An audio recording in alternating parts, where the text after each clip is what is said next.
So first of முழுக்கவே வந்து Pushpa versus Fahadh அப்படின்னு சொல்லிட்டு இவங்களுடைய மோதல் தான் வந்து கதை முழுக்க போயிட்டு இருக்கு. செகண்ட் ஹாஃப்ல வந்து அந்த ட்ராக் அப்படியே வந்து சேஞ்ச் ஆகி எமோஷன் காட்சிகளில் வந்து கதை நகருது. ஸோ நம்ம புஷ்பா படம் பார்க்குறோமா இல்லை புஷ்பா சீரியல் பார்க்குறோமா அப்படின்னு கன்ஃபியூஸ் ஆகிற அளவுக்கு எமோஷன் வந்து கொஞ்சம் ஓவர் டோஸாகவே போயிருக்கு. ஸோ நம்ம இந்த ரிவ்யூவோட ஆரம்பத்தில் வந்து சண்டை காட்சிகள் வந்து ஹைலைட்டான விஷயம் அப்படின்னு சொன்னோம் இல்லையா, அதில் ஒரு சண்டை காட்சி வந்து செகண்ட் ஹாஃப்ல வருது. அதாவது ஒரு பழைய கோட்டை ஒன்றில் புஷ்பா தன்னுடைய அண்ணன் பொண்ணுக்காக சண்டை போடுற காட்சி தான் வந்து இருக்கு.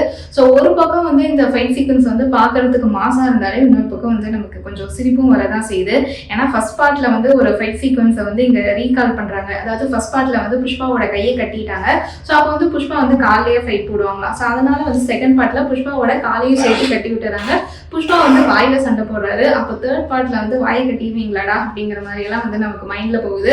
ஸோ இந்த மாதிரி வந்து ஒரு பக்கம் வந்து அந்த ஃபைட் சீக்வன்ஸ் வந்து மாசா இருந்தாலும் இன்னொரு பக்கம் இந்த மாதிரி வந்து தேவையே இல்லையே